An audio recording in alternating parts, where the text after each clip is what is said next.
Morning or afternoon, everybody. It's now afternoon. Welcome to the Budget Committee. Today we have a number of presentations by our staff with respect to the various budgets in each of the commissions, followed by a presentation regarding the winter maintenance level of service for roads and sidewalks. Before we go any farther, I do have some regrets regarding Councillor Elgar, who will be late today. He's at the Niagara Escarpment Commission for the town today, and there are no other regrets. Are there any declarations of pecuniary interest? See none. Very good. And for those who are interested, any member of the public wishing to speak further regarding an issue on the 2014 Budget Committee agenda may appear before Council at its meeting on December 16th, 2013 at 7 p.m. when the recommendations from this meeting will go forward for final consideration. If you wish to speak as a delegation, please sign the sheet located at the back of the room or notify the Clerk's Department no later than noon the day of the Council meeting. Any PowerPoint presentations must also be forwarded to the Clerk's Department no later than noon the day of the meeting. We have no consent items and no confidential consent items.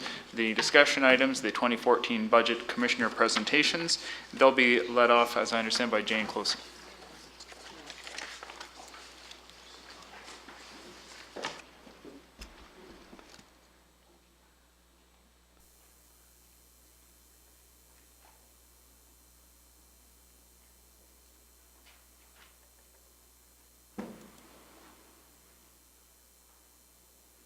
Chair and members of the Budget Committee, I'm pleased to present to you the Community Development Commission budget for 2014. Oops. The Community Development Commission was formed actually in 2014 as we moved around some of the Commission responsibilities. And you can see on the screen in front of you the 8 program areas that this Commission covers. The corresponding tabs are shown in the number is shown so you can reference them in the budget book. And here with you today is the directors who support each of these 8 programs. So in terms of the dollars themselves, these 2 pie charts represent the gross and the net dollars. For the Community Development Commission, we represent just under 14% of the overall town's gross budget. And given many of our departments are revenue producing, in the net pie chart, you see that we've dropped to just under 12% of the overall town budget. In terms of the programs itself within the Commission, you can see on the gross side in these 2 pie charts, there is the Infrastructure Planning and Improvement program area, which represents about 50% of the gross budget, followed by Building Services and then Planning Services. On the net side, you'll see that Infrastructure Planning and Improvement increases to about 75% of the overall budget. And Building Department or Building Services completely disappears off that chart as they're 100% revenue based. And so Planning Department is the next, or Planning Services is the next major contributor to the net budget.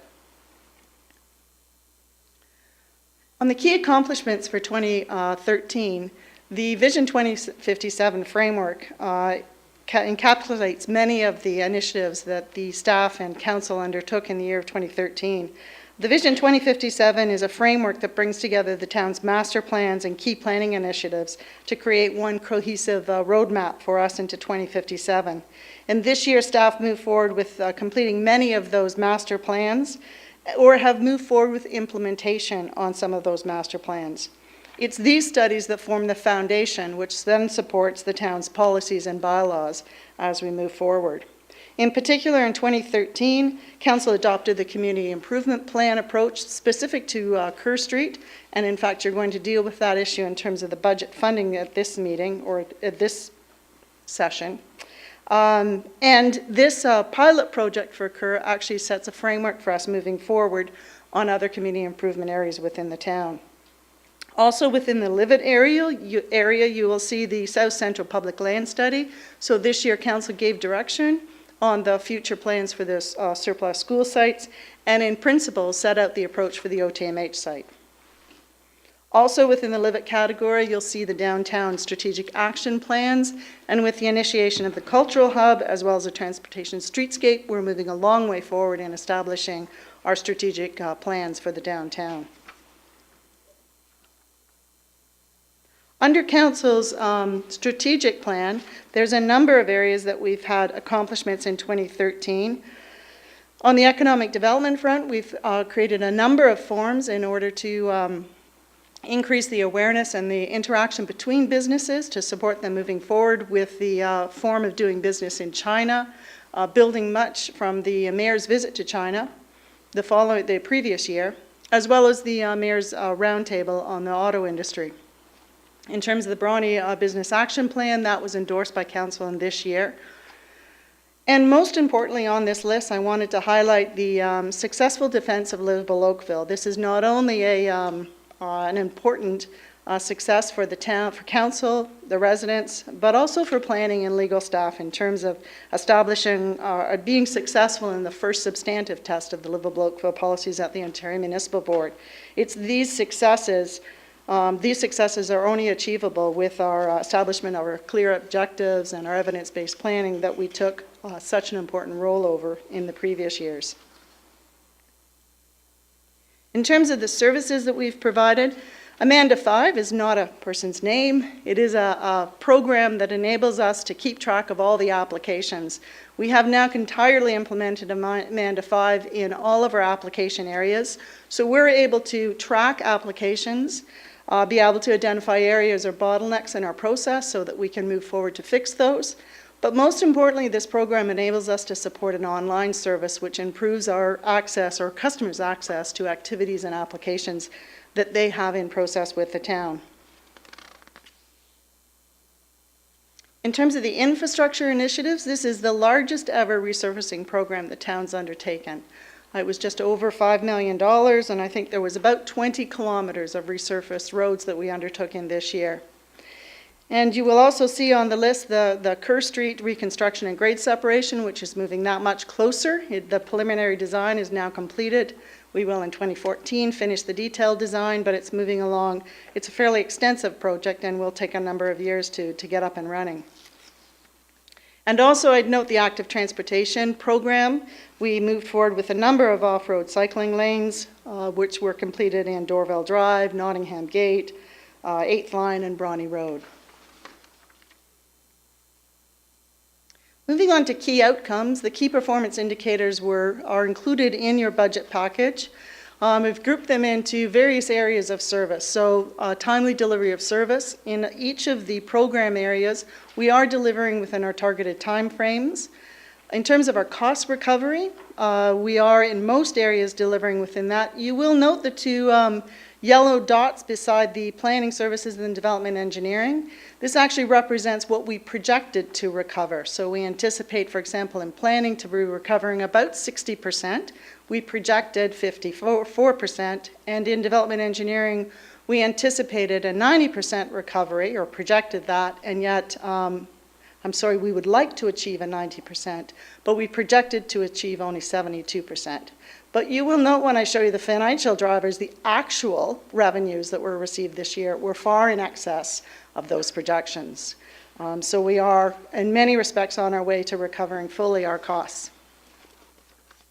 In terms of infrastructure improvements, again, you'll see the resurfacing program in there, as well as the amount of kilometers on the active transportation.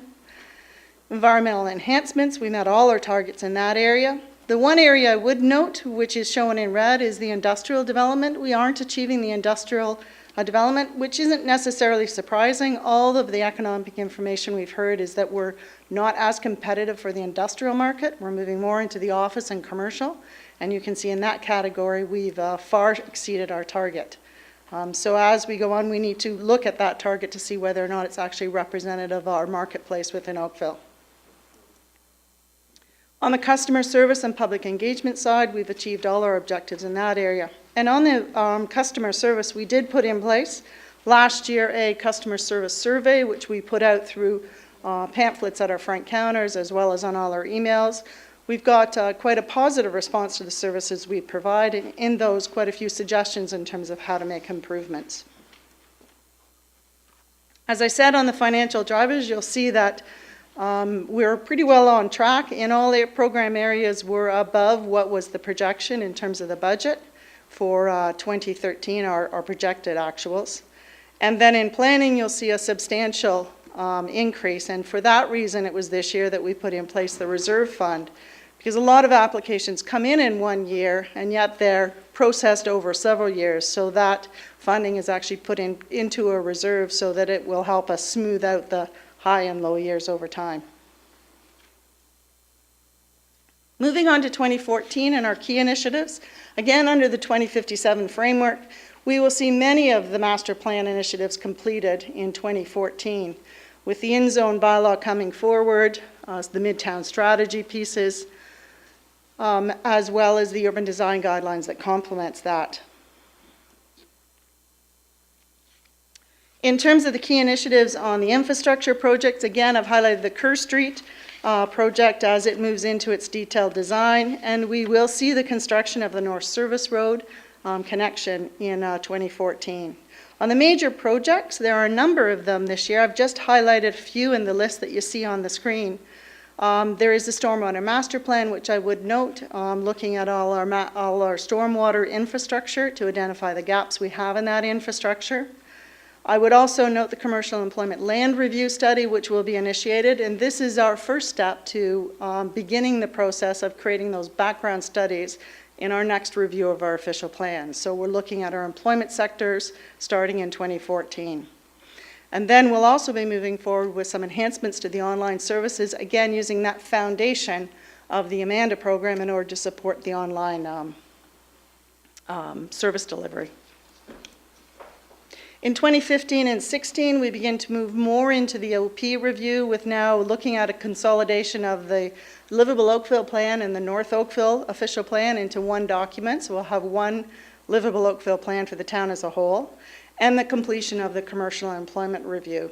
A number of economic studies are there, which will see the development of the Life Science Park as well as the moving forward in the Winston Park West. There are a number of environmental initiatives listed there. The energy management plan I'd highlight. Energy management is certainly a changing field. We have a corporate energy management plan, but there is moving into more of a community energy management plan as we move through the emerging issues that come out of that and the regulations. And again, the enhancement of our online services. Highlights on our 2014 capital projects. I've got the highlighted projects on the screen there, with again the road resurfacing program being the largest.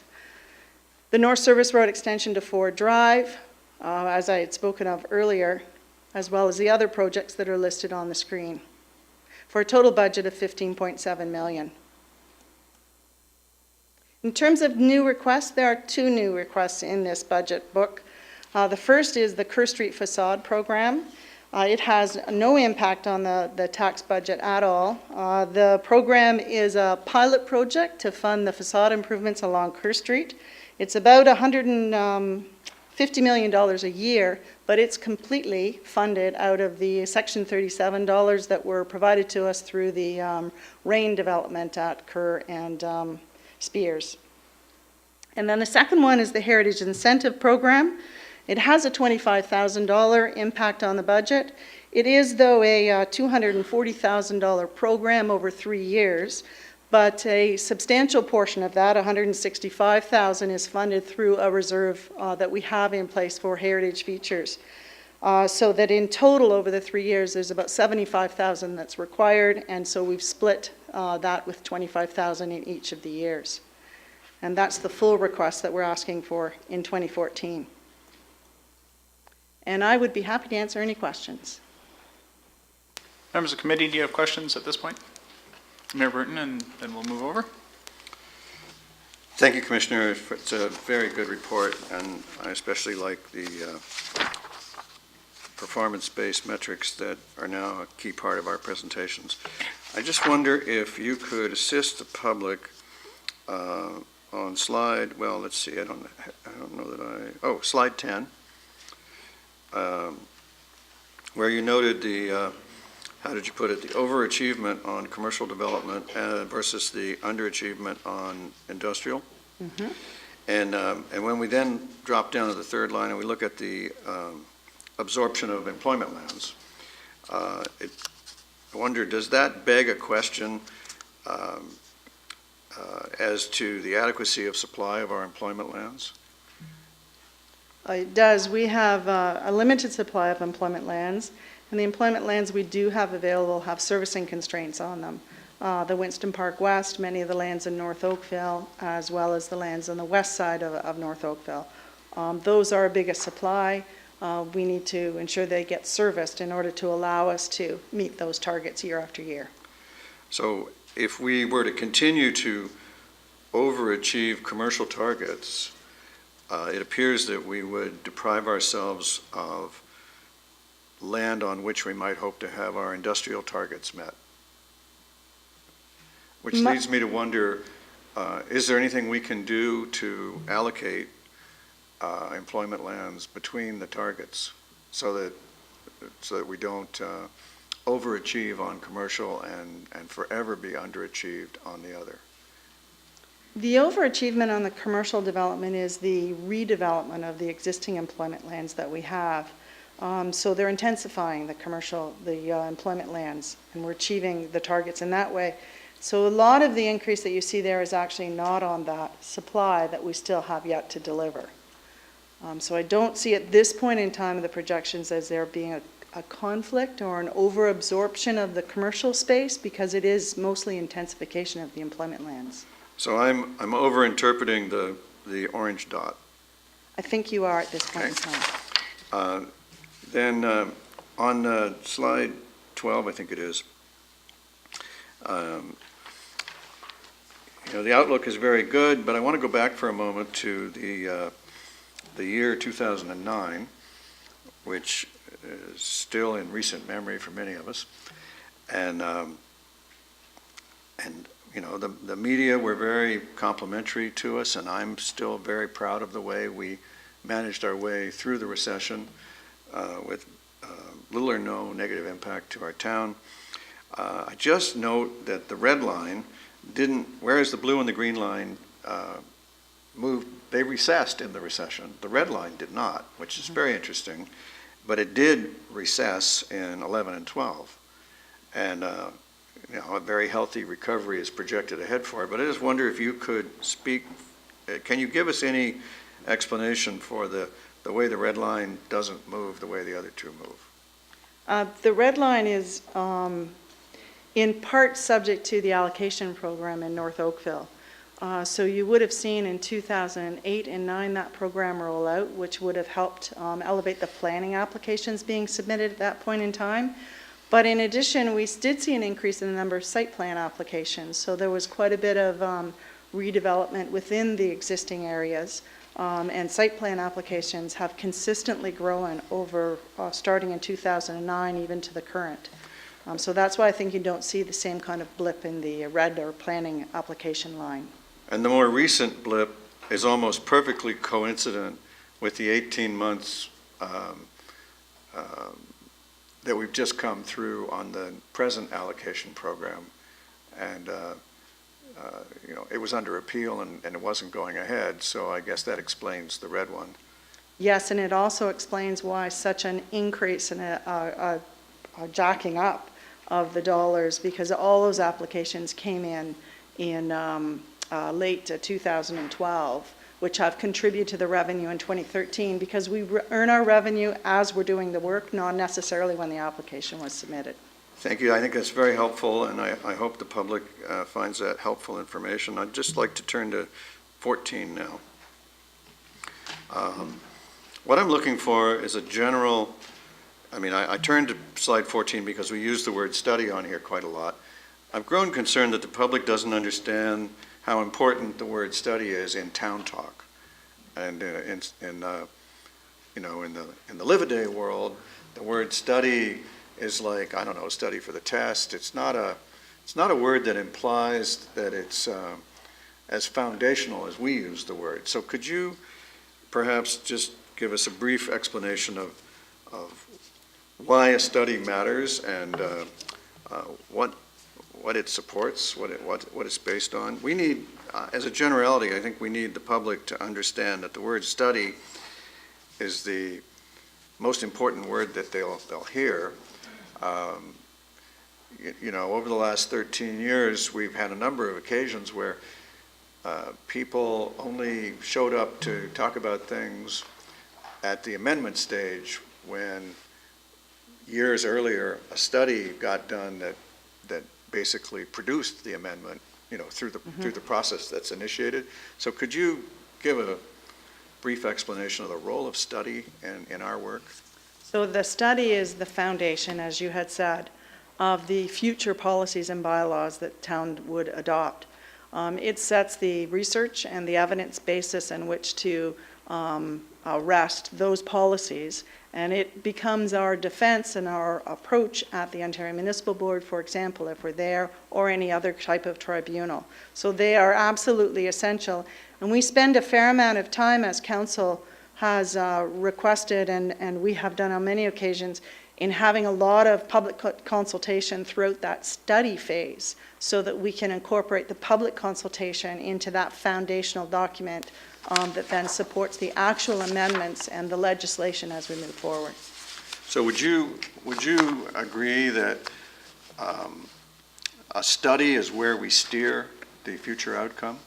Most certainly. It is where we establish the foundation. It sets the objectives, it sets the direction. Thank you very much for a wonderful presentation and a terrific year of accomplishment. Appreciate it. Councillor Lapworth? Thank you, Mr. Chair. I'd like to go to the parking revenue schedules.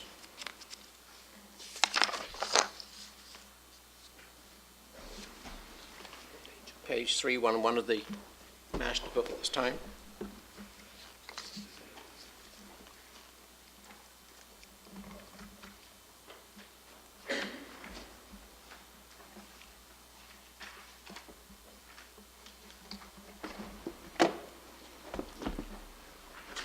Okay, so we have about $3.9 million of external revenue.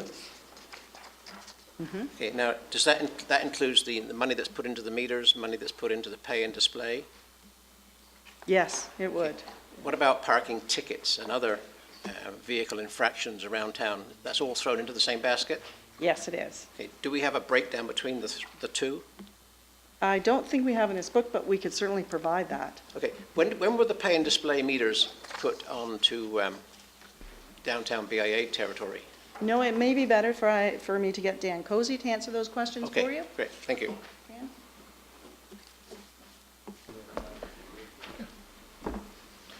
Through you, Mr. Chair. About a couple of years ago. 2 years ago? Mhm. Okay, because one of the advantages of the pay and display is that we could put more vehicles into the same space, and people cannot drive in behind you when you're driving out and use up the last 40 cents of your meter. So you've got to buy your own ticket, right? So revenue should have jumped up a little bit as a result of that maneuver to start with. Well, we expected that. Yeah, that's correct. Okay, now, Yeah, correct. It's limited only. We implemented just for information, we implemented the pay and display units in phases. So we started off with Lakeshore Road, and then we implemented on the side streets. Okay. So it's come in over time. Okay, thank you.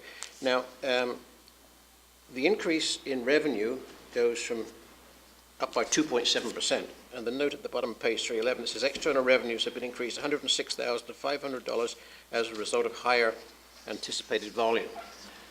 Now, I appreciate that the town of Oakville population would have increased by more than 2.7%, I would think, in 2014 over 2013, which is why I'm interested to know how much of the income in total is related to traffic infractions versus pure parking? Through you, Mr. Chair, we have that information. Just off the top of my head, I don't have the breakdown. I could provide that information for you within 10 minutes if you would like. Okay, I'd appreciate that, because it just so happens that the income and expenses just happen to balance out, so you're totally covered by the income. Through you, Mr. Chair, that budget does balance each year because any surplus actually goes into the parking reserve fund. So it has a net zero at the end of each year. Okay, so if I could get a breakdown as to how you come up with the 3.990100? Yes, Okay, I'll have that for you Great. shortly. thank you. Any other questions? Mayor Burton? think I'm a little sensitive to the notion that the population of the town of Oakville would go up 2.7% in any given year, especially in the last 2 years where we've had quite the the freeze on new allocation for new homes. I'd just point out that in the census period from 2006 to 2011, we grew at barely 2% a year. And because of the external circumstances that we've discussed here about the allocation program, in the given period, I would be very reluctant to believe that we had grown that much. Thank you. Any further questions, committee? Other members of council? Councillor DeMoff? Thank you for your presentation and for the wonderful work that you and your various people in your departments do. I have a question about tourism. In the detailed budget, it mentioned we allocate $39,000 a year, and it says Mississauga provides no funding, and Burlington and I think it was Guelph do fund tourism. Would you, or maybe someone else, know what the funding is in the other municipalities? And also in Mississauga, when I went to their website, it looks like they fund festivals and events. So I'm just wondering if there's, it may not be funded directly, but if it's funded through grants and how much that would be. So I don't have those numbers with me, but we can certainly look at Mississauga as well as Burlington to find out how much they fund it and the relationship with the special events. So we could follow up on that. Okay, that would be great. Thank you. Any others? I've got two questions for you. One is, could you tell us what the impact would be if the Heritage Incentive Program went ahead without the tax levy funding? So without the extra $25,000 a year? So I think the impact, we could shorten the time period that we have for the program would be one way of dealing with it, or reduce the amount. So if you wanted to eliminate the $25,000, let me rephrase, we could do it in a number of ways. We could fund the program with no tax dollars of the earlier years and look at funding it in later years. So making up the $75,000 that were short later on. Or we could reduce the amount of the overall program. Could one option be to proceed with the program without the tax levy funding, review it in the second year when the funding runs out from what we've already got, and determine if new funding is available? Yep, certainly we could do that. Okay, so could we report back on that Okay. option, please? The other question for you is it's a question that's come up through the chamber regarding parking grace periods, and I understand that some of our staff have had discussions with them about the issue of when people come back to their car and they've just missed their time to return by 5 minutes and yet they've already got a ticket.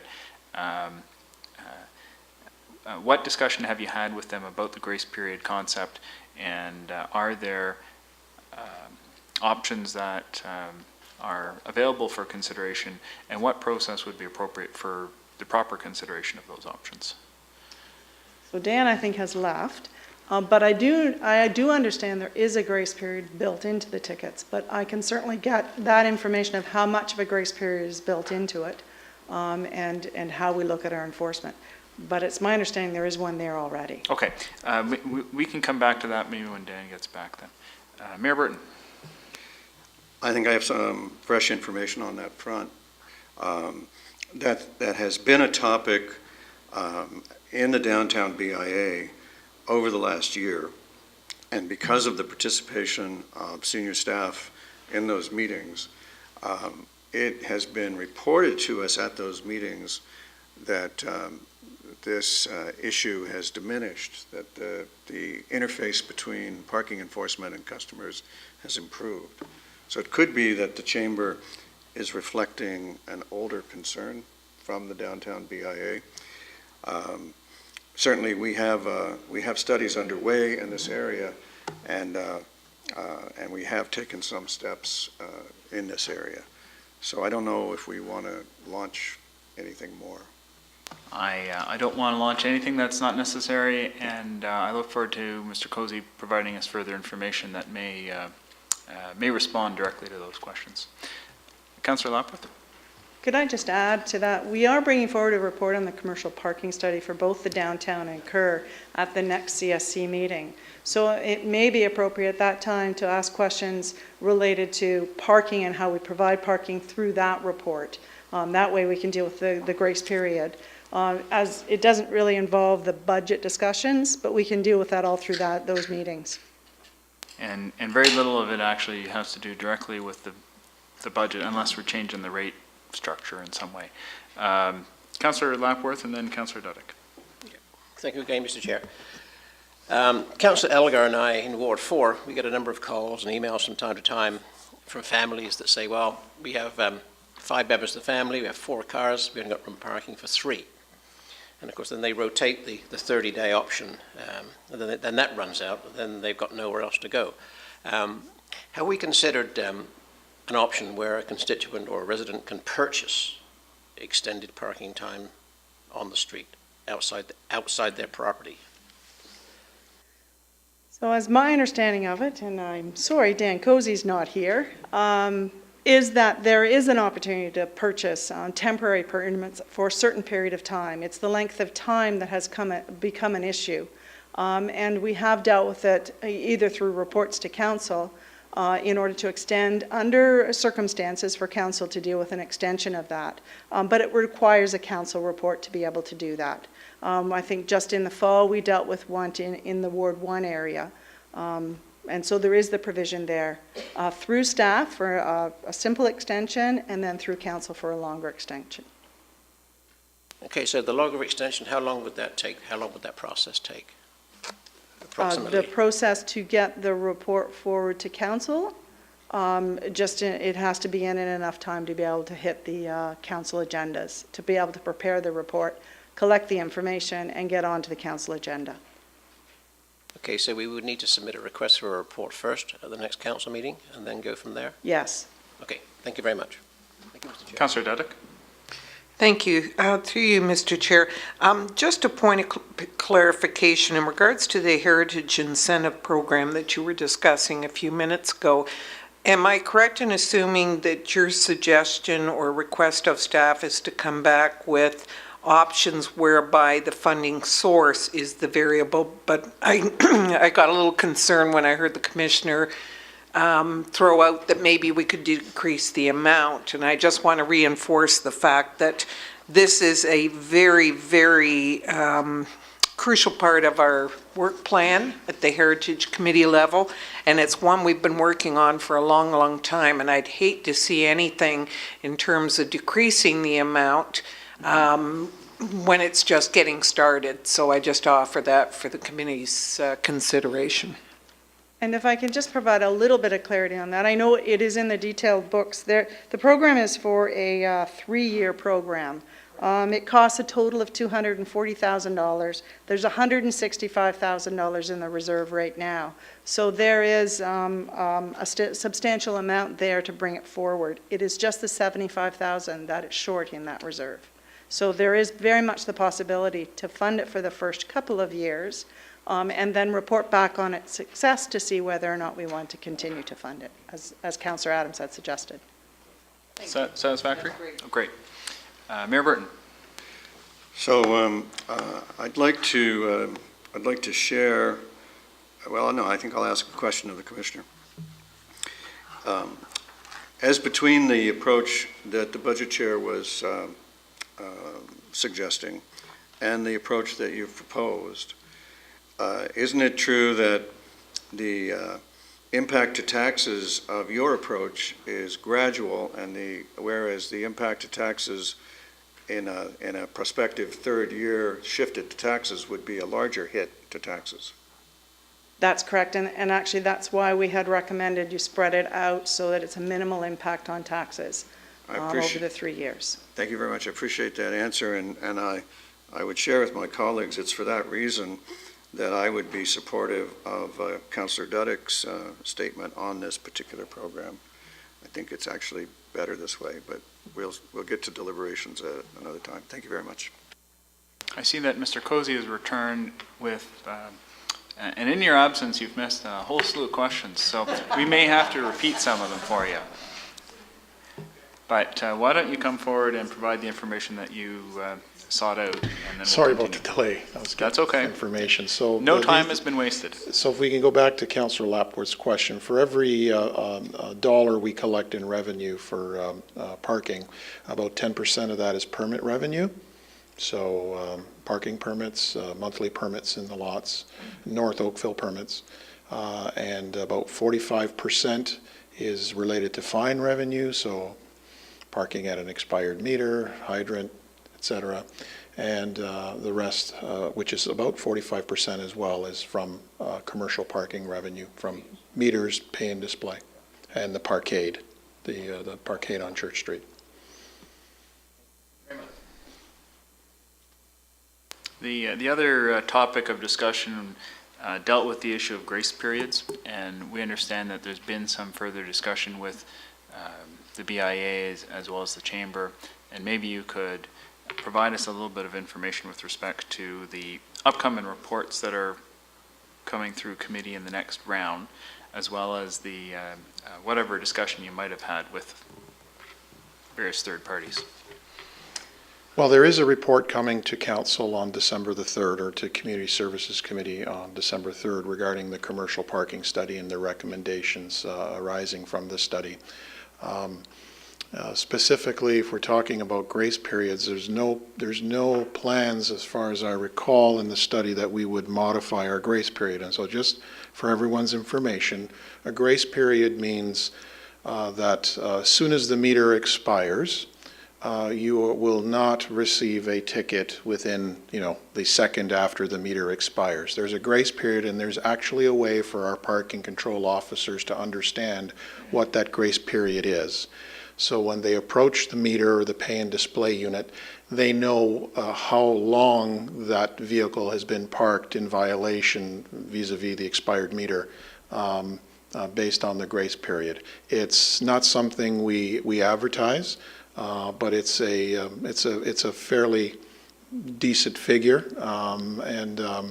there's no such thing as getting a ticket the second after the meter expires, and there seems to be that perception. And have you had some discussions with BIA or Chamber staff?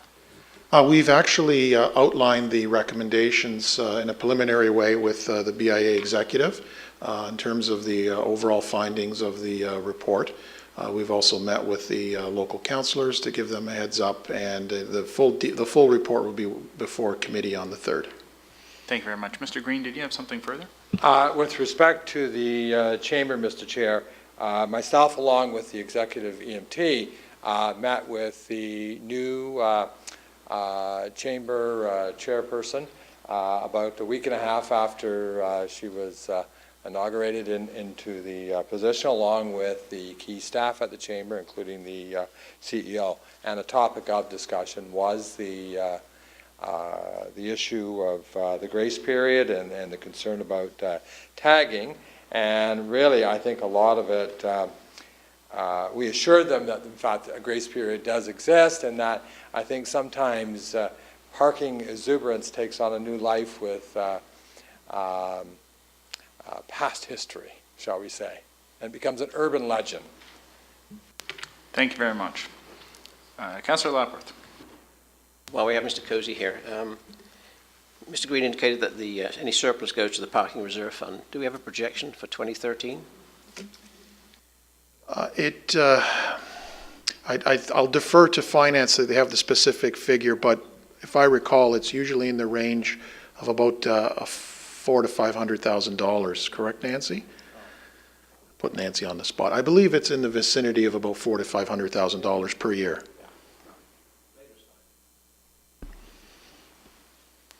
Through you, Mr. Chair, I don't have the exact number. It is a significant amount of money that goes in there, and it is for future use for parking. But we can get that number if you'd like. Okay, thank you very much. Thank you, Mr. Chair. Mayor Burton. I can assist the councillor if you'll think back to our discussion around buying the old post office.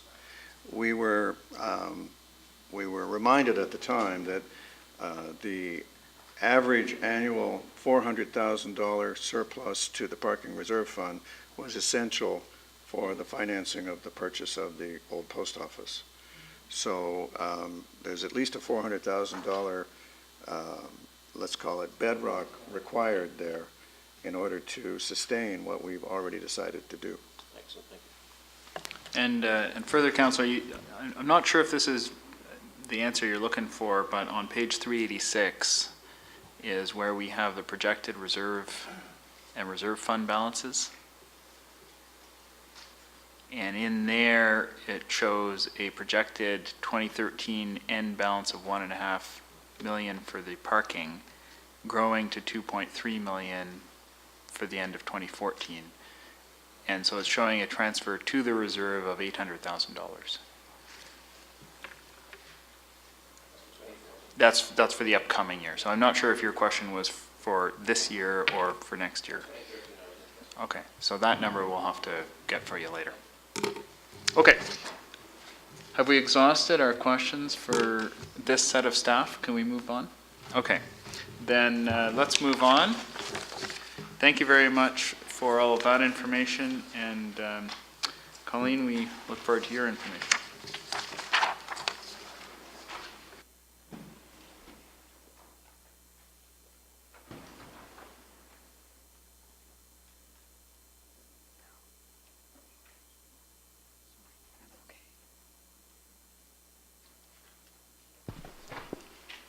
Thank you, Mr. Chair. I'm very pleased to present the gross operating and capital budget on behalf of the Community Services Commission.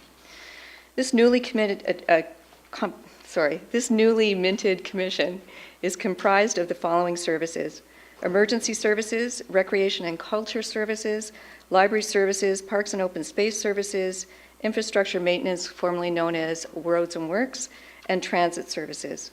Our commitment is to provide excellent community-based services to our residents and businesses to ensure that Oakville is the most livable community.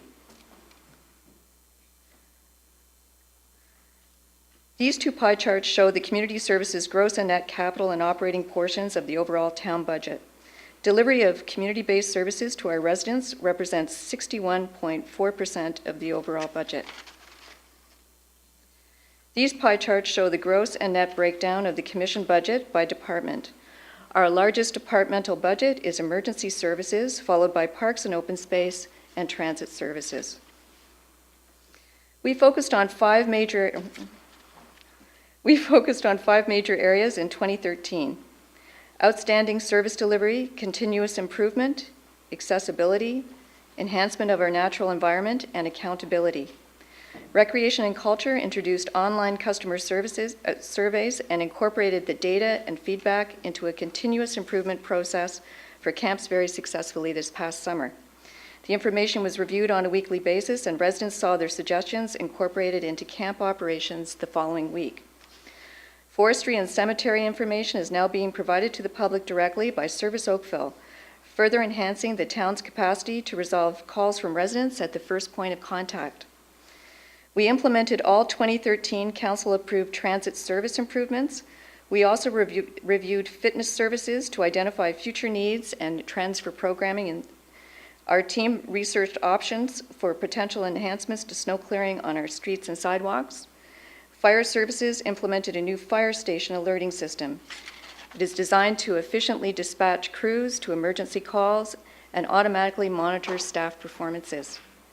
Our commission provided extensive support to ensure a highly successful Canadian Open, a premier event enhancing the town's national reputation. Our staff team has continued to make significant progress on the town's commitment to make our facilities and services more accessible. We have new improvements at Iroquois Ridge and Glen Abbey recreation centers, where many of the change rooms are now fully accessible. Transit services completed an accessible service plan.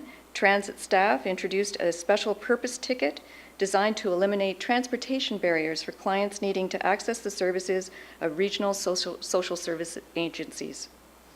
There are now 8 new buses on our routes that can accommodate riders with mobility challenges. Staff have also developed a common paratransit application and appeal process with Burlington and Milton to make the process consistent and easy for riders to understand and access from across all jurisdictions. Construction has been completed on accessible offices and stores at the Fire Services Training Campus.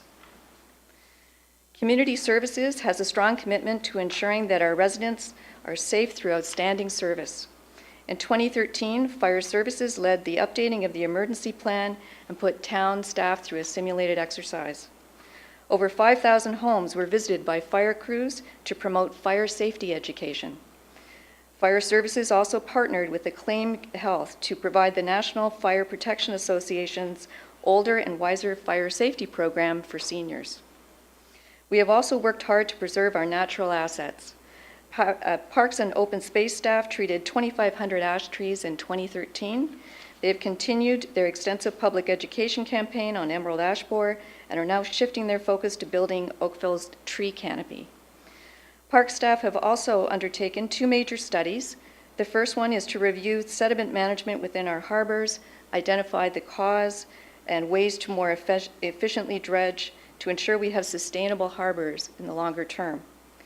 The other study is looking at feasibility and capacity of our marinas with respect to future needs for additional moorings across the Halton region waterfront. This study is based on a demand and recreational boating trend analysis in the short, medium, and long term. We have worked hard to ensure accountability throughout our operations. Streetlight costs have decreased as a result of reduced hydro rates achieved through negotiations with the Ontario Energy Board. These negotiations resulted in a revised cost allocation policy model for unmetered streetlight loads. This resulted in an estimated saving of $245,000 for 2014. Library Services introduced a strategic organizational realignment to make their operations more functionally efficient. On the same theme, the library also consolidated their technology support resources with the town's IS&S department for more consistent services and troubleshooting, particularly for public-facing services. LED lighting at Joshua Creek's Arena has been installed and will be installed at Centennial Pool by the end of this year. Estimated savings are in the area of up to 30%. This work also supports Council's goal of being environmentally sustainable. On the customer service side, there's a couple of areas I would like to highlight. This year we enjoyed record high registrations for the new Recreational Hockey League and summer camps. We also had a 90% satisfaction rate for recreation services and facilities. And the other day, we received notification that Glen Abbey recently received the Oakville Beavers Reader's Choice Award in the category of recreation. We also had achieved 94% satisfaction rate with parks and green spaces.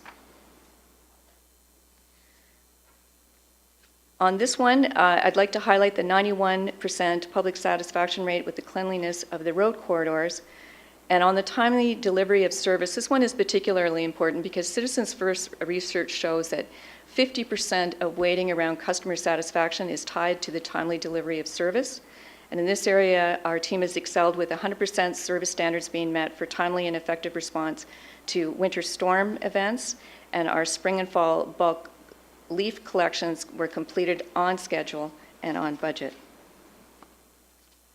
Thanks to our driver satisfaction program, the town's CVOR violation rate is the lowest it has ever been at 17%. This means that the frequency and severity of incidents are down overall.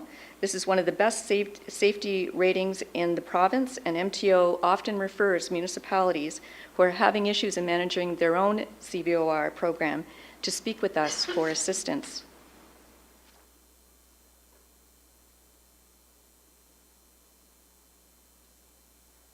Okay.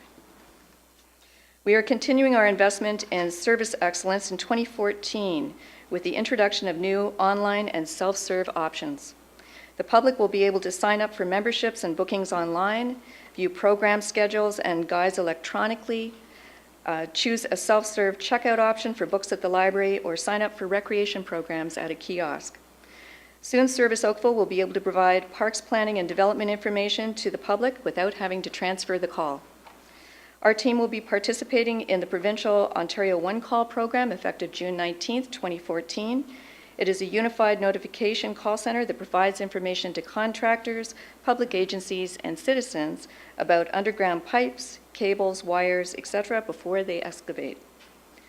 Transit Services will be implementing a new intelligent transportation system. Once implemented, this system will ensure AODA compliance with respect to automated onboard calling of stops and pre-boarding destination announcements. The system will also allow for real-time tracking and management of transit services and provision of real-time customer information. Our staff team is also focused on improving the livability of our community. We will be expanding green space in our neighborhoods through the introduction of 2 neighborhood parks, one in North Oakville and Ortoned Park on the former DND site, and 3 to 4 parkettes in North Oakville. We will be enhancing walkability by extending and building trails in North Oakville in accordance with the North Oakville Trail Plan.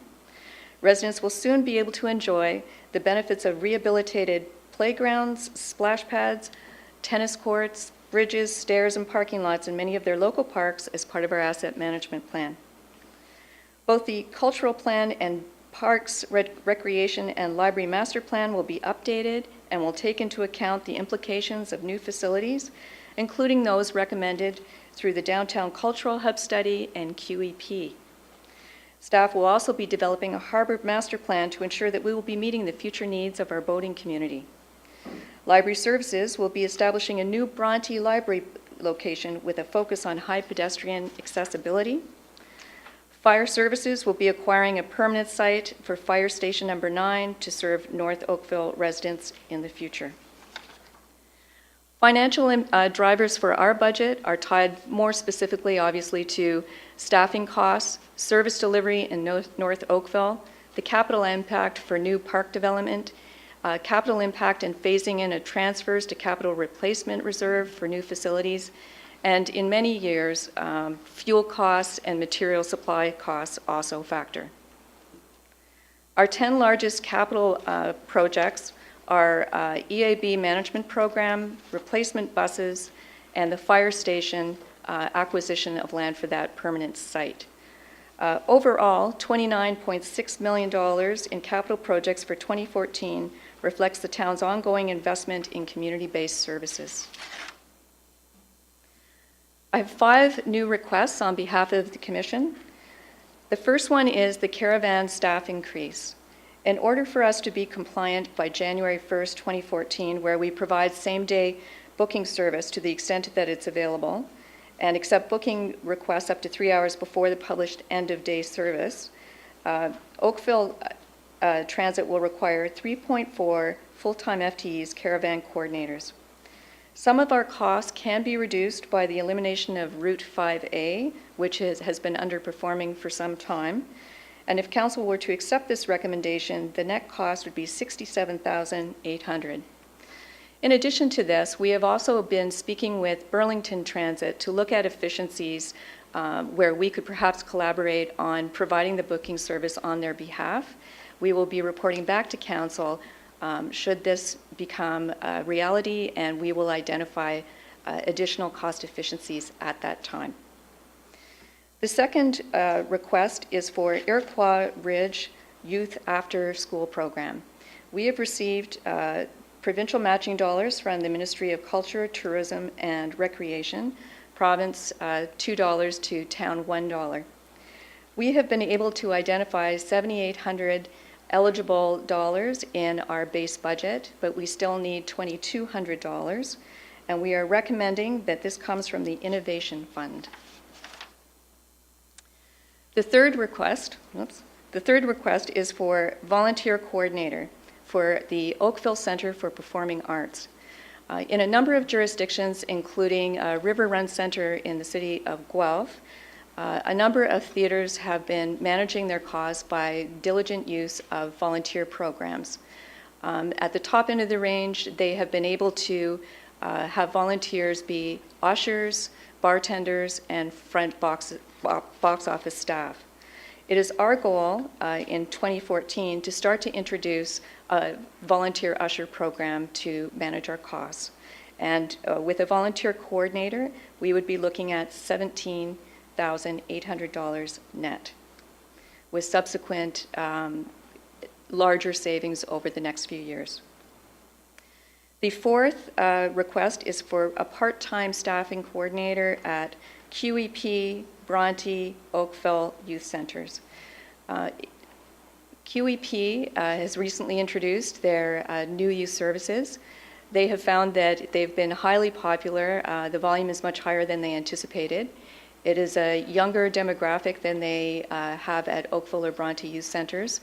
They are incredibly active, and they are finding that they need more supervision than originally anticipated.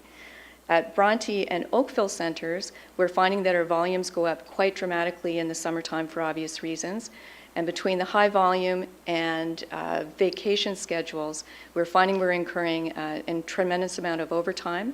And we feel that with a part-time coordinator for the 3 sites, that we will be able to manage these issues much more effectively.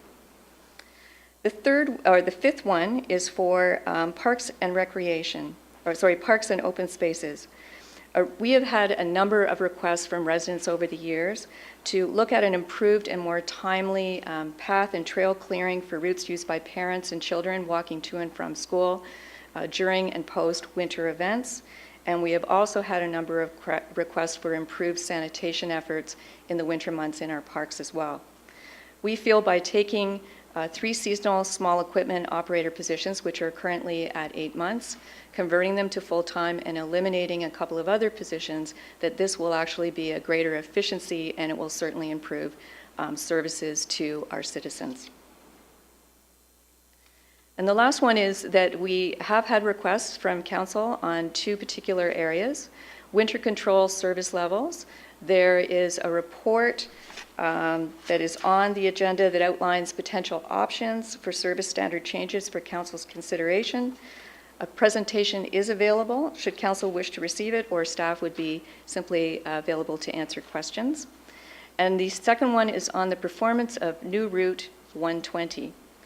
Council asked for a review of the performance of Route 120 as part of the 2014 budget process. Staff are recommending the continuance of this route based on performance to date. And the Director of Transit Services is here to provide additional information if required, and briefing information can be made available for council's reference. Thank you. Any questions? You do have questions, Councillor Johnson. Thank you very much. Thank you for your presentation, and that's good news for the youth centres, especially Queenie Park. With regards to the harbours, I know this year we tried a new dredging method. Will we be seeing a report on that at any time, and what we're going to do going forward? Through you, Mr. Chair, yes, we will. Okay. So the budgeting for the harbour dredging in 14 and 15, what method is it? How's it been put together? The new method or the old method? I'm going to refer that question to Mr. Mark.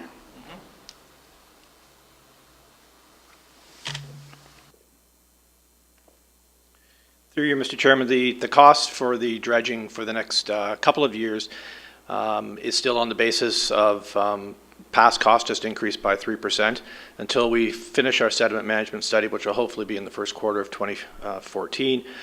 We will come back with some options to look at dredging that may impact the cost at that time, and then be looking at introducing those costs in future years. Thank you. So there's a potential for actually lowering the anticipated cost? Certainly that's what we're looking at, yes. Okay, good. Thank you. And with regards to transit, I'm sure Mr. Cole will be the man to answer the questions.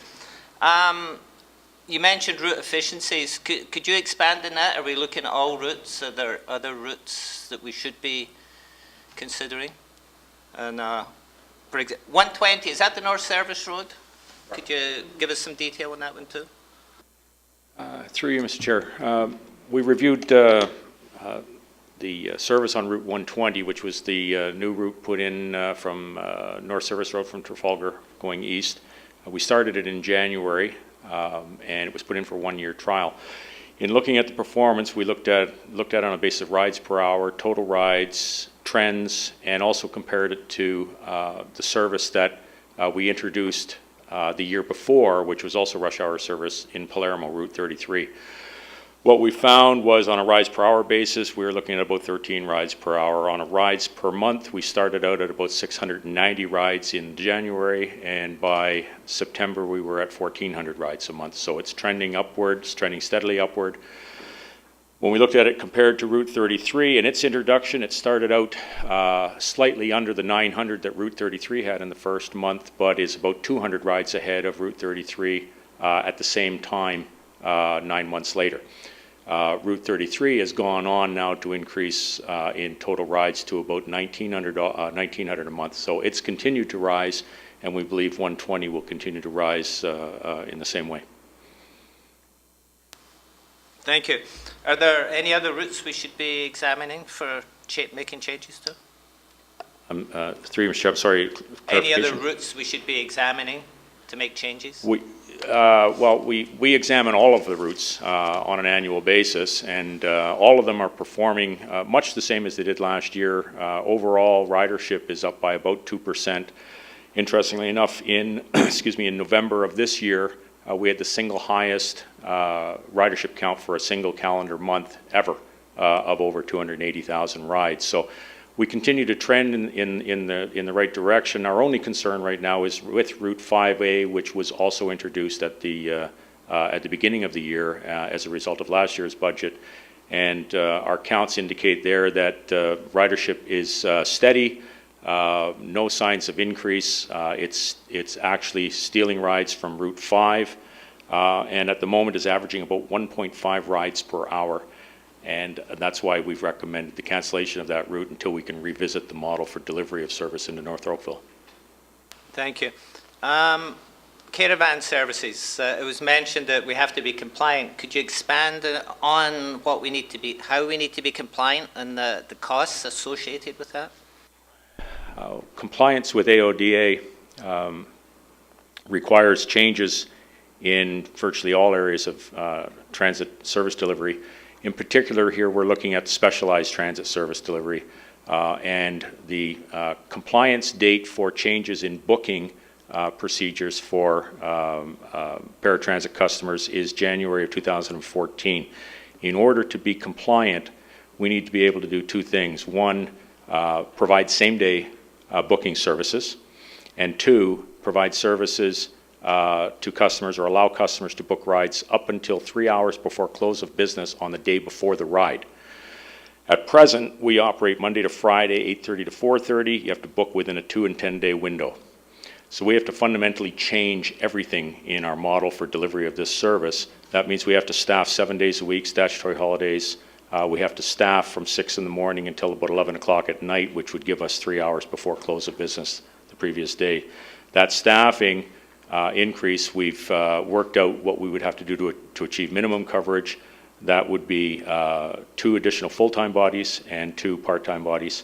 And the cost of that escapes me at the moment, would be partially offset by the cancellation of Route 5A. Do you have the number, Nancy? That's fine, I'm sure it's in the book. But I presume that the additional cost is not covered by the fares. No, there are no subsidies or funding available for any of the AODA requirements. Thank you. Okay, Mayor Burton. Thank you. I'd like to turn our attention to the the winter control question that's before us. For staff, perhaps the CAO would like to decide who answers what question.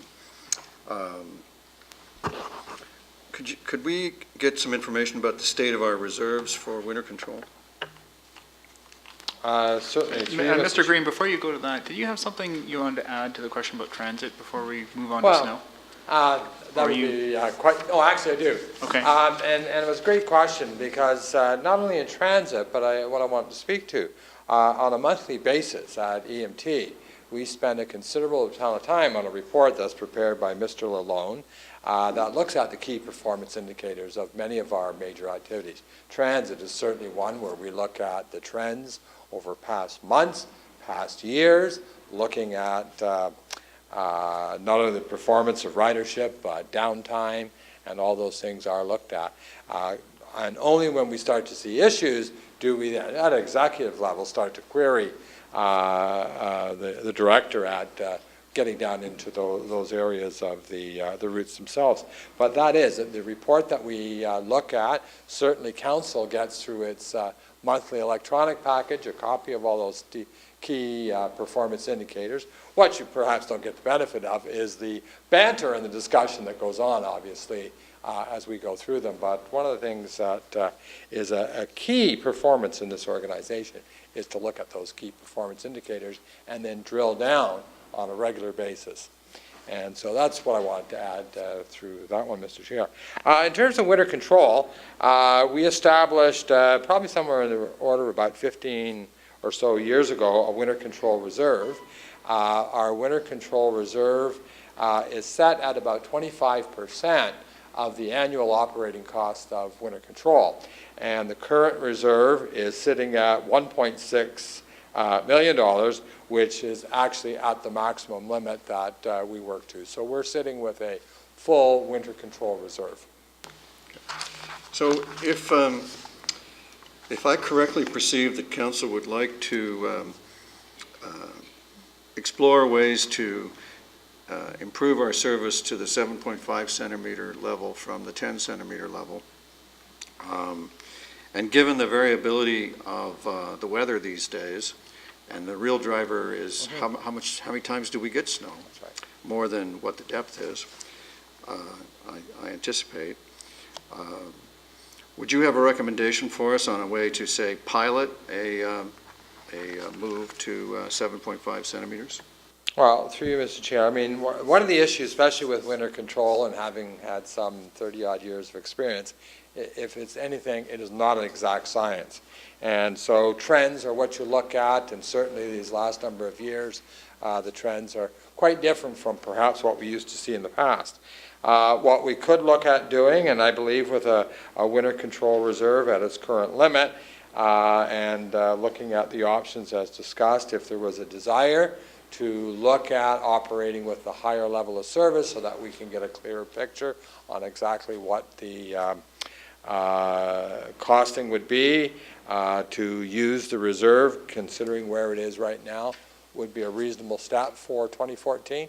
It's not one that may be sustainable for long, but certainly we get the trend, and then with the idea if we actually dip into the reserve, because in any given year we could have a savings as well. So it's not a bad strategy to look at that for a one-year pilot. Thank you very much for that. Anything further? No? Councillor Lapworth? Thank you, Mr. Chair.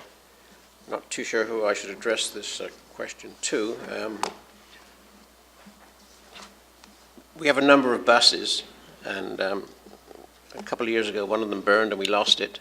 And on the morning of the Waterfront Festival, one of our trucks was engaged in a massive fender bender, and that eventually got written off. Now, to replace those vehicles, do we dip into reserves, or is that accounted for in the budget process if it was to happen again in 2014? Through you, we do carry insurance, and certainly anything that's involved in a major accident or accidental fire.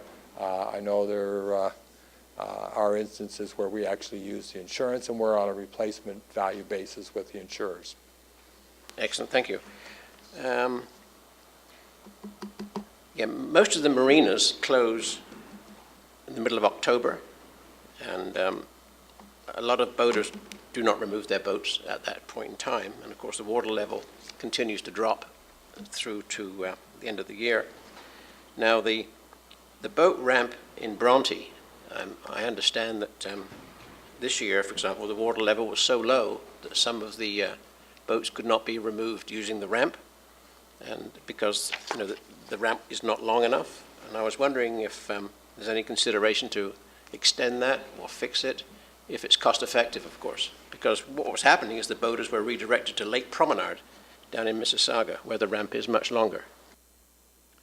Through you, Mr. Chair, we did some repairs to that ramp a couple of years ago. We really haven't looked at extending the ramp. Water levels do go up and they do go down, and In June, the water came up about 1.5 or 2 feet. It did go down considerably this year, as you've explained. We do have options for people to remove their boats. We do have a crane service in Oakville and a crane service in Bronte as well, if people wanted to avail themselves of that. We do have also a ramp in Oakville, and possibly that could be used as well.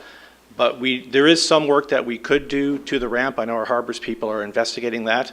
It all depends on cost and approvals and things like that in terms of extending the ramp. But people do have options to remove their boats other than just the public ramp in Bronte. But of course, the lift is like $300 or $400. It's substantially more than just a tow out of the water.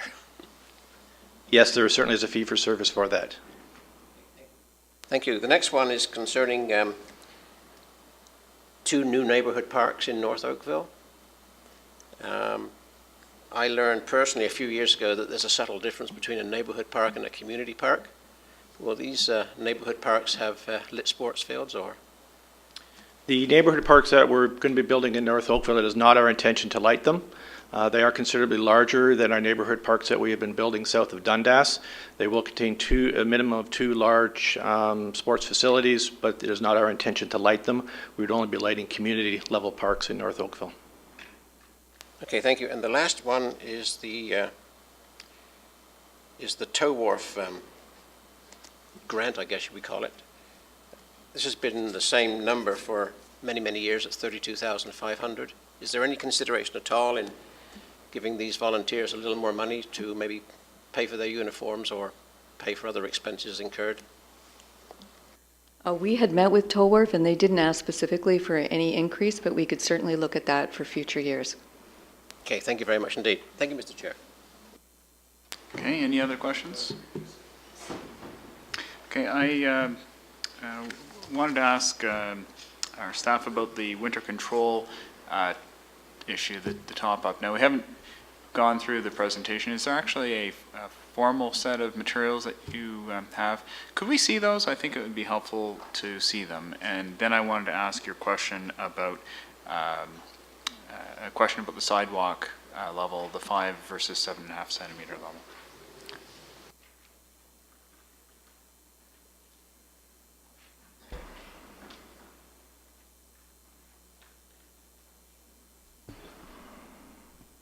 Good afternoon, members of committee.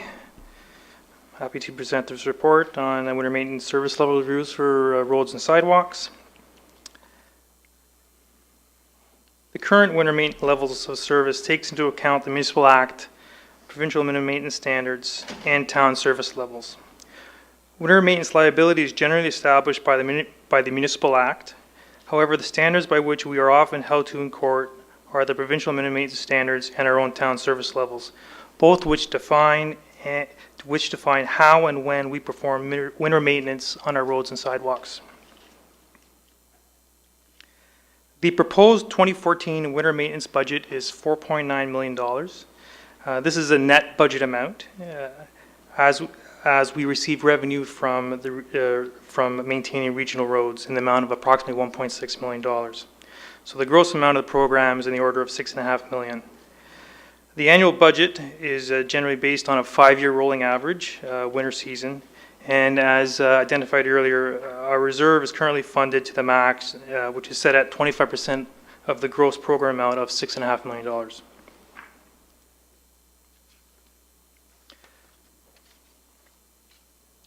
The town's road and sidewalk winter maintenance service levels are based on a priority classification system. Resources are deployed in order of route class, and service delivery is subject to ice snow accumulation, as well as current and forecasted weather conditions. We maintain 1,900 lane kilometers of roads. The current level of service requires primary and secondary roads to be maintained to bare pavement. Local roads are maintained to bare pavement. Local roads are not maintained to bare pavement and are allowed to be in snowback condition and are plowed only at the 10 centimeters of accumulation.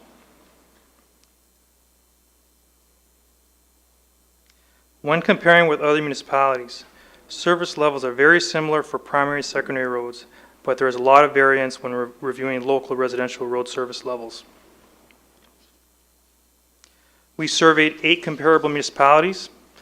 Our local road plowing threshold of 10 centimeters is higher than most, and the snowpack road condition is shared by half of those communities surveyed. The town receives few inquiries associated with primary and secondary roads. In contrast, we do receive a fair amount associated with residential local road conditions, such as rutting, snowpack condition, and windrow size. I will turn now to discuss sidewalk winter maintenance and will present service level changes for both roads and sidewalks at the end of the presentation. We maintain approximately 900 kilometers of sidewalks. Sidewalks are serviced similar to roads via a priority class system, with business areas being maintained in bare pavement condition, and with primary, secondary, and residential road sidewalks all plowed at the 5 centimeter threshold. When comparing to other municipalities, we see two distinct groupings. Those that clear all sidewalks and those that only clear select or priority sidewalks, such as those fronting public property, schools, commercial districts, along primary arterial road corridors. Also of note, of the 3 that plow sidewalks, 2 share Oakville's plowing threshold of 5 centimeter and the other plows at 8 centimeters. Sidewalk inquiries most often focus on sod damage. There are a number of reasons why this occurs, some beyond our control, and we continue to explore mitigating options for this. But we do believe the current practice with frequent reminders to our operators and holding contractors accountable provides the best balance of efficient plowing while minimizing damage. As requested, several service level adjustment options have been presented for your consideration. For roads, one option is to improve the residential plowing threshold to 7.5 centimeters. This will reduce the likelihood of rutting, improve pedestrian accessibility for roads without sidewalks, and also promote a quicker natural return to bare pavement condition. The other option is to significantly change the way we maintain local roads by routinely applying salt versus sand. However, our salt consumption would considerably increase, which is contrary to the town's salt management plan. For sidewalks, we have presented 4 options for consideration. The first option is to increase the plowing threshold to 7.5 centimeters for all sidewalks, excluding BAA areas. This option would result in less plowing, and this will also help mitigate sod damage. The second option is similar to the first, except the plowing threshold will only change for local residential sidewalks. Primary and secondary routes would still be plowed at the 5 centimeter threshold. The third option would improve conditions on primary route sidewalks with frequent salting and or plowing to achieve similar conditions to those found in the business areas. And the fourth option involves eliminating residential plowing altogether. Some other items to consider. Any one of these options can be immediately implemented as they do not require additional equipment or change how existing equipment is deployed.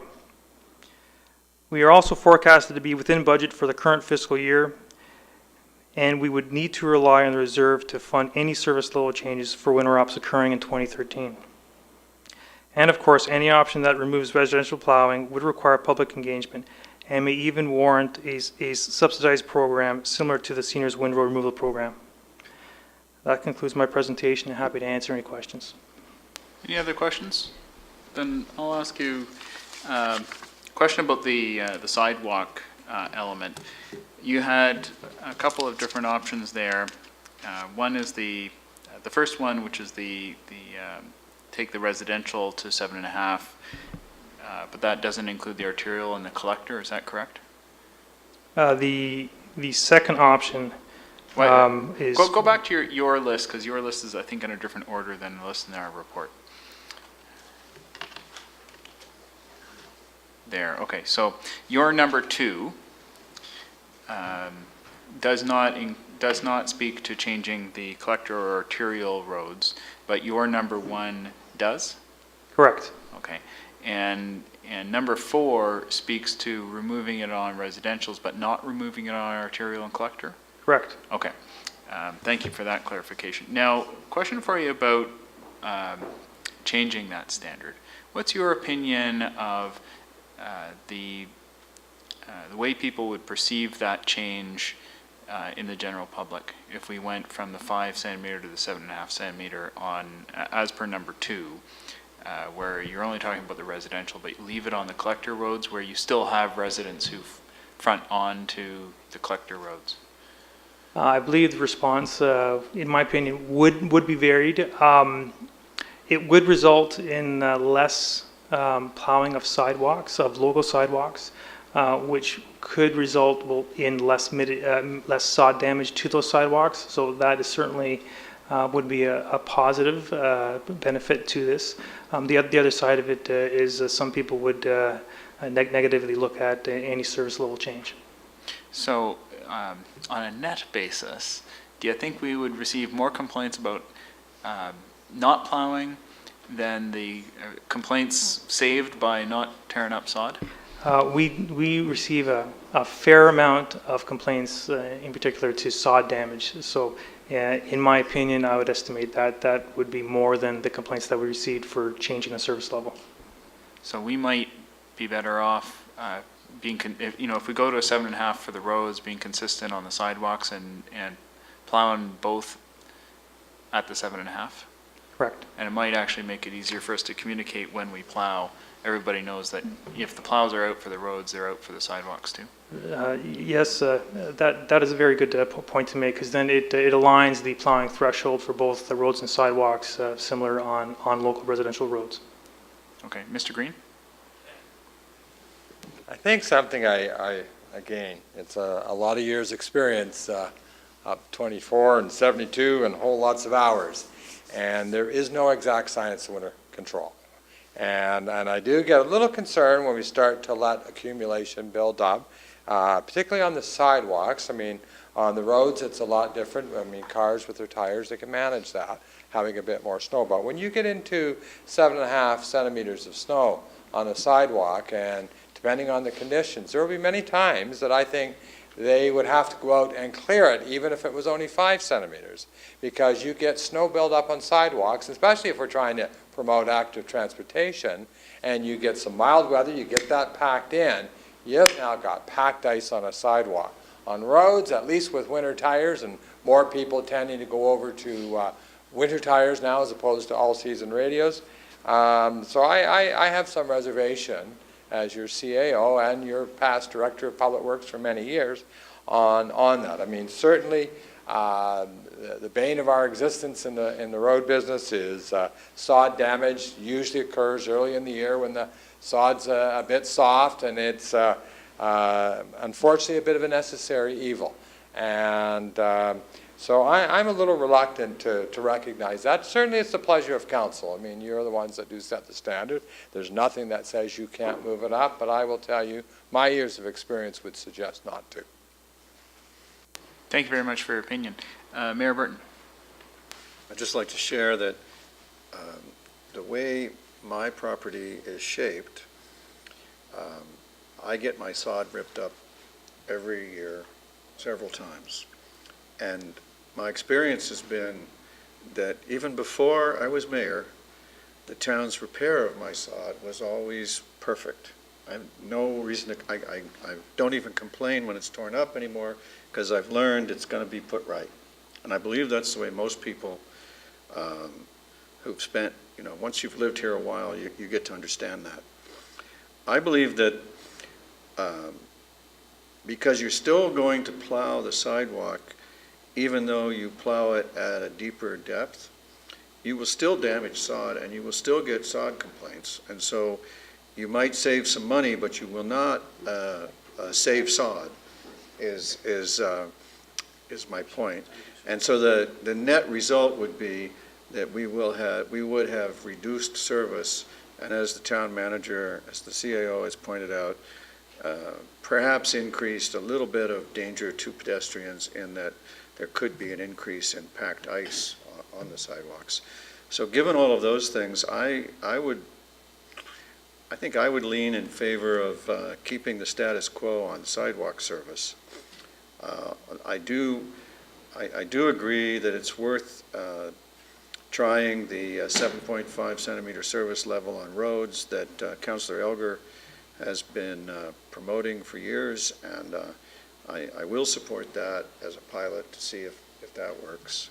But I'm really reluctant to go into the sidewalk thing I think we have a working system there, and after it happens to you once, you learn that your sod will be fixed. Others? Councillor Lapworth. Thank you, Mr. Chair. Okay, in plowing the sidewalks, do we also clear the snow that's accumulated on the concrete platform by the bus stop? Yes, we do. Okay, so my next question then is, and maybe Mr. Cole has the answer. How many bus stops currently do not have a shelter, and how many do we plan on putting in next year, if any?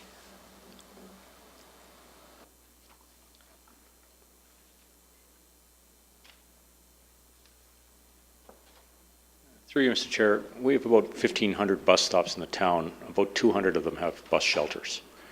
We can put in up to 5 new shelters every year. We can put in as many as we want, as many as permitted by budget and council, but we can only put in 5 more stops, new stops each year without having to go back and revisit our shelter maintenance contract. Okay, that's very good. Thank you. Thank you, Mr. Chair.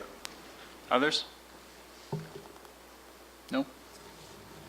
Okay, then I think we're done with your presentation. Thank you very much for that discussion. I think that was very helpful for everybody. And I think we're on to Mr. Lalonde to carry out the corporate services presentation. What's that?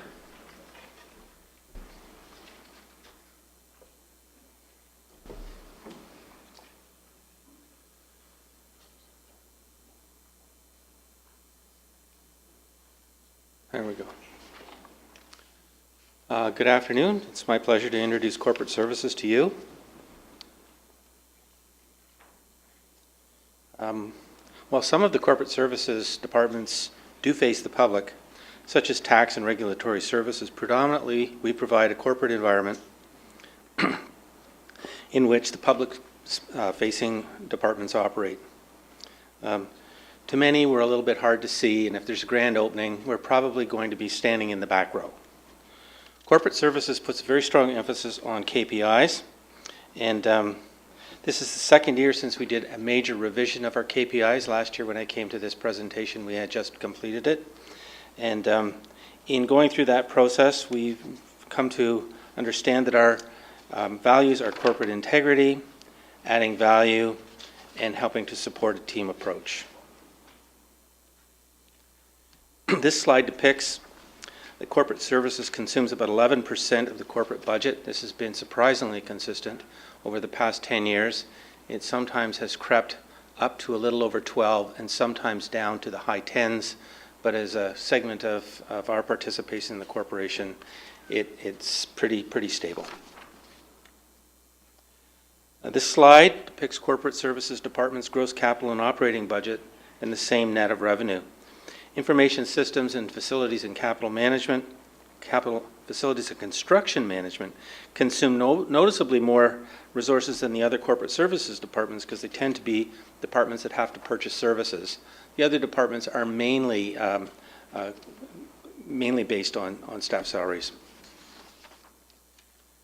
This is our list of key accomplishments, and I just want to emphasize that almost none of our achievements are independent, and as I listen to my colleagues go through their achievements, I'm often very, very proud of the fact that we played a part in that, and we played a part in that, and we played a part in the other thing. And the same is true of ours. As I go down this list of accomplishments, there aren't very many that didn't involve other departments and participation from other departments.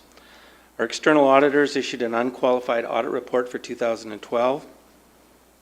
Asset management has made great strides, and we implemented a parks work order and tablet system that was the subject of a presentation to ASC. It has been integrated with Service Oakville. While it seems like it's a very long time ago, we did conclude the development charges survey this year, which was a very, very team-oriented process that touched many, many managers in the organization. The long-term financial plan was completed and is a significant achievement and will help us as we go forward towards build-out. We installed a completely automated workflow-based staff performance management system. So all of our staff performance management is now done online and integrates directly into our corporate information system. Another joint effort that I think was mentioned by one of my colleagues was the Complete Hospital Development Agreement. That was a significant event, as was the successful defense of livable Oakville at our OMB hearing. This was a team comprised of people from planning and from legal, and I think both departments are very, very proud of the work that happened on that. We've automated matching of purchase orders and vendor invoices to streamline our accounts payable services. Closed meeting statistics are now being published and are being recognized as municipal best practice. Licensing services has been consolidated and reorganized. And there's ongoing consolidation of our information systems. There was a tremendous amount of work done on our GIS base this year, as well as our staff recruiting modules that are used. Facilities and construction management have hit their targets for on-time and on-budget construction projects this year as they had predicted them, which is quite an achievement for those of you who are used to construction issues. And they also won 4 design awards, including the Queen Elizabeth Diamond Jubilee Medal for Green Construction. As I mentioned, we've done a comprehensive review of our Commission KPIs, and we measure our influence in modernizing the organization, impact on the organization, organizational efficiencies, and customer service and commissioner satisfaction. So I've got a list here of our key outcomes for 2012, and you can see a list of things that have been evaluated in the green area. For more detail, you can turn to tab 30 of our book.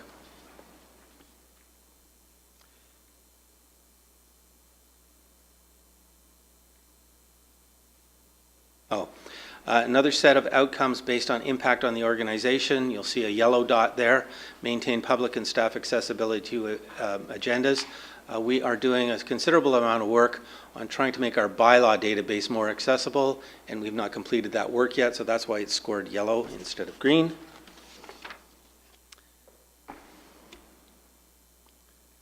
This year is the first year that we have been able to publish our key performance measures survey. So as a department that services internal users, we put together this survey which evaluates providing service, supporting staff, enhancing effectiveness, maintaining compliance, anticipating issues, and discussing confidential issues. Our score was on a 4-point scale, and I'm very proud of the results that we've got. You can see they range from a low of 3.16 to a high of 3.44, and I'm looking forward to being able to bring a better set of scores to you next year during the budget presentation. We measure each department for economy and efficiency, and as you can see there, we've tracked through 2012, 2013, and 2014. Our efficiency measure measures the departmental resources used against the overall corporate budget, and I've got projections in for 2014, so you can start to see a trend. We will actually have trend lines when we've got 3 points when I come back to you next year with this. We're planning to continue to develop measurements and reporting both for our commission and on behalf of the corporation. CAO mentioned that we do put together a monthly set of KPIs that gets some pretty lively discussion at EMT. And I think it's important, and to emphasize that, I'd like to make a quote to you from Lord Kelvin, who was the grandfather of the line that says, if you can't measure it, you can't manage it. But if you go back to what he actually said, I think it's quite lovely. He said, when you cannot measure it, when you cannot express it in numbers, your knowledge is of a meager and unsatisfactory kind. It may be the beginning of knowledge, but you've scarcely in your thoughts advanced to the state of science, whatever the matter may be. And we are going to pursue our KPI work vigilantly.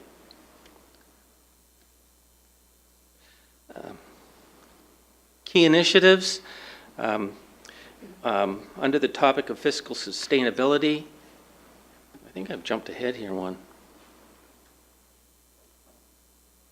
Yeah, under fiscal sustainability, we will be negotiating a new contract with Unifor, which is the new union that used to that is now representing the transit workers. Our systems, including asset management program, provides an important foundation to the database decision-making that's been a theme in this presentation. And a considerable amount of work is going to go into developing our asset registry and our 10-year detailed forecast. Regular reviews of rates and fees will be continuing. They are a very important tool in managing taxes, and if you look at our rates and fees, they've been slowly but steadily taking up a bigger share of our annual budget. Under continuously improve our programs, we will be conducting the municipal election in 2014. We'll continue to develop tools and additional measures. We will continue to refine and streamline our policies and procedures, which, as a point of interest, are viewed as a best practice across the municipality. We are often getting calls commending our policies and procedures that you see on our website. Our capital projects for the coming year, for 2014, are accessibility improvements. This is an ongoing program that we remove barriers to accessible access to our facilities. The information systems ongoing evergreening, which replaces most of our hardware on a cycle. Web-based services will be in getting some attention. Asset management. The big ticket item of $2.5 million are repairs for a number of parking lots, roofs, and ongoing facility maintenance projects. I just want to, in closing, recap and answer the two questions that were posed by the Budget Committee in a previous meeting. I do want to emphasize that this budget is a 0.82 tax levy increase for existing services. So all of the stuff that was here this year to provide that next year, it's costing us 0.82% more. There is a 1.7% increase for capital-driven operating impacts that you can see listed there, and we have 1.16 for capital levies as part of this budget.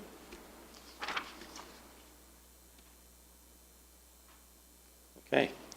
There was a question about outstanding debt, and you can see the decline in tax-supported debt, which is the red line. The blue line shows total debt, such as debt for DC projects that is not included as part of the tax base.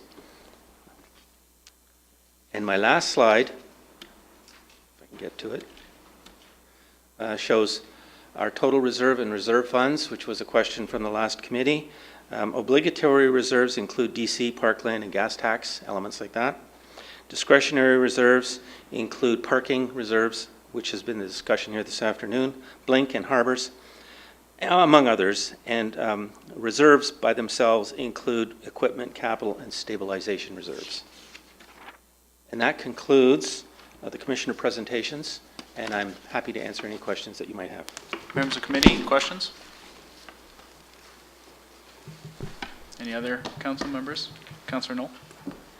Just a quick question. The under 2014 capital projects web-based services, is there any intention to add additional e-commerce services to our website, such as access to tax accounts and things like that?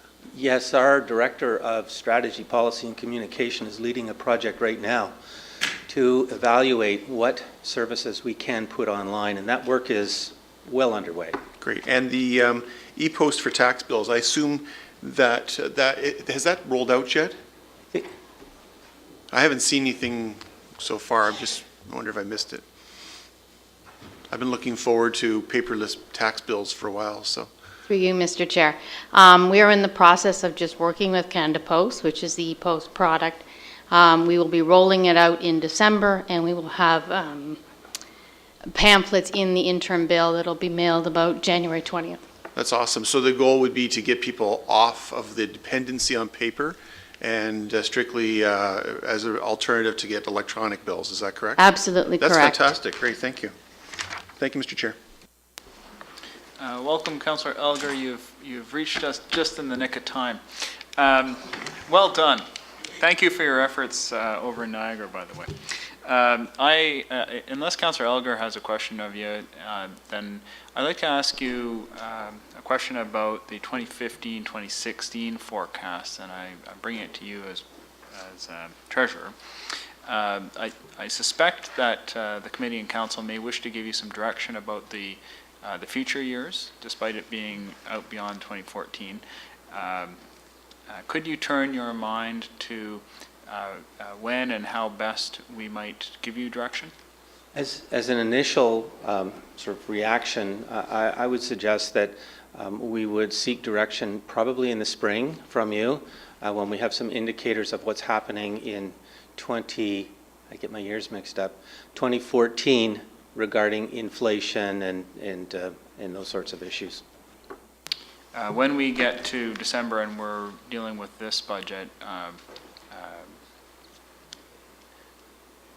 there's a bunch of options that we could have with respect to giving you some direction around where we hope you get to in 15 and 16.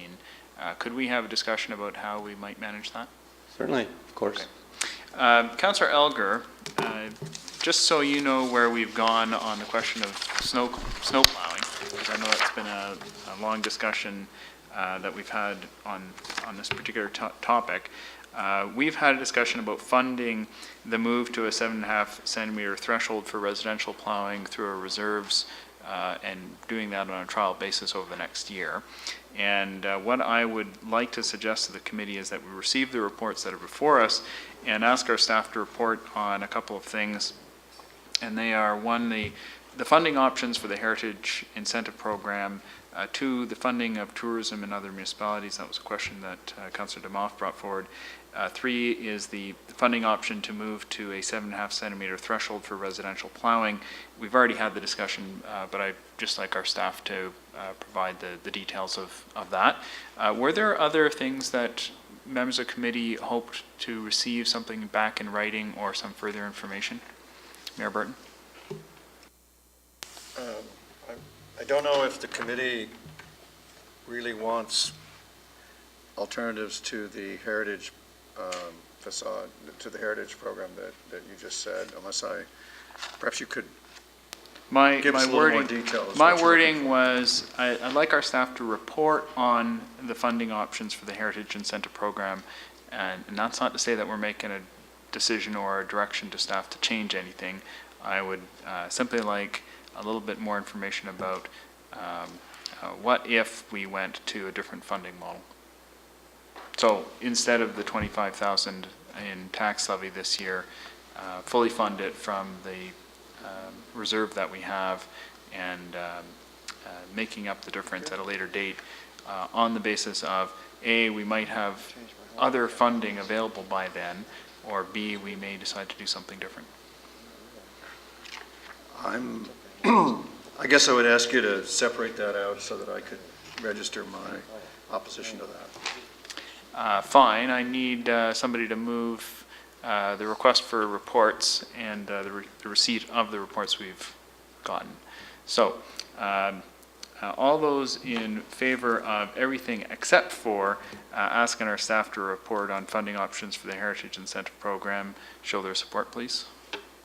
All those in support of asking our staff for a report on funding options for the Heritage Incentive Program. That's great. Thank you very much. Are there any other pieces of information that anybody would like to get at that hasn't come up during discussion?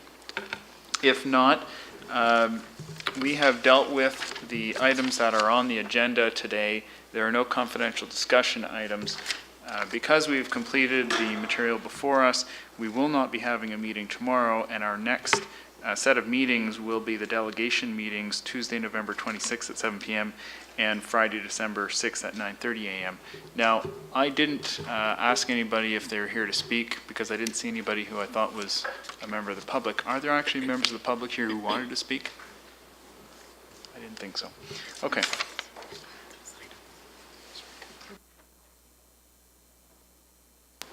Those were originally moved by, the clerk is asking who moved them, and I think it was Councillor Johnson that moved them originally. Okay, we are done then. We look forward to the delegation days. We do have open houses that are also available. The first one being, let's see, this Saturday at Iroquois Ridge at 10 a.m. Am I right about that? Okay. Thanks very much. We'll see you then.